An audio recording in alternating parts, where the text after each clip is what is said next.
In this video, I will be showing you how to format your SD card on your camera. So if you don't know what it means to format an SD card, basically what it means is that you are making the SD card suitable for your camera only while also clearing the data that is already stored on the SD card. So let's say your SD card was almost full. You would need to format it so you can empty out the SD card and reuse it again. Now every time you do format the SD card, you will need to transfer all that footage onto your laptop, your computer, or any other device. So basically all I'm doing right now is inserting the SD card into its proper slot.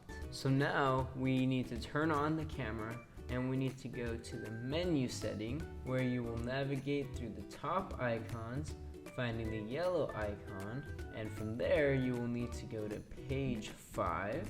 And once you are at page 5, you will see an option to format. Now you're going to click that option, you're going to click which slot you want to format, and you're going to format that SD card. Once the SD card is done formatting, your camera will be ready to start recording.